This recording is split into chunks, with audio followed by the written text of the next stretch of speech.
ये कहानी एक राजा और लकड़हारे की है जो ईमानदारी, परिश्रम और सच्चाई की ताकत को दर्शाती है। कहानी का प्रारंभ बहुत समय पहले एक राज्य में एक न्यायप्रिय राजा शासन करता था। वह अपनी प्रजा की खुशहाली और ईमानदारी को सबसे ज्यादा महत्व देता था। एक दिन राजा ने अपनी प्रजा की ईमानदारी की परख करने के लिए वेश बदलकर जंगल का रुख किया।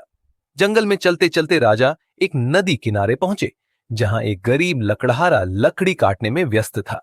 लकड़हारा बहुत मेहनती और ईमानदार था, लेकिन उसकी गरीबी उसे परेशान करती थी। घटना, लकड़हारा एक दिन नदी के किनारे लकड़ी काट रहा था। तभी गलती से उसकी कुल्हाड़ी नदी में गिर गई। कुल्हाड़ी उसकी रोजी रोटी का एकमात्र साधन थी। उसने घबराकर नदी में झांक कर देखा, लेकिन पानी इतना गहरा था कि कुल्हाड़ी नजर नहीं आई। दुखी होकर वह बैठकर रोने लगा। वेश बदले हुए राजा ने लकड़हारे को रोते देखा और पास आकर पूछा, भाई, तुम क्यों रो रहे हो? लकड़हारे ने राजा को अपनी समस्या बताते हुए कहा, मेरी कुल्हाड़ी नदी में गिर गई है। अब मैं अपने परिवार का पेट कैसे पालूंगा? परीक्षा। राजा ने उसकी ईमानदारी की परीक्षा लेने की सोची। राजा ने नदी में गोता लगाकर सोने की कुल्हाड़ी निकाली और लकड़हारे से पूछा, क्या यह तुम्हारी कुल्हाड़ी है? लकड़हारे ने तुरंत मना कर दिया और कहा, नहीं महाराज, ये मेरी कुल्हाड़ी नहीं है। मेरी कुल्हाड़ी लोहे की थी। राजा ने दूसरी बार गोता लगाकर चांदी की कुल्हाड़ी निकाली और पूछा, क्या यह तुम्हारी है?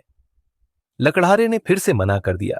आखिरकार राजा ने लोहे की कुल्हाड़ी निकाली। इसे देखते ही लकड़हारे की आंखों में खुशी के आंसू आ गए।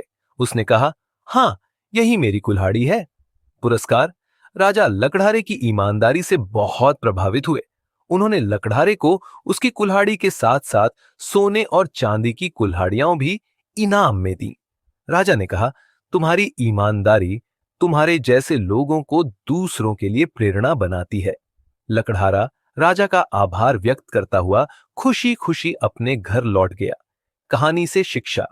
यह कहानी सिखाती है कि ईमानदारी हमेशा फलदायी होती है, चाहे परिस्थितियां कितनी भी कठिन क्यों न हो। सत्य और ईमानदारी कभी हार नहीं मानती।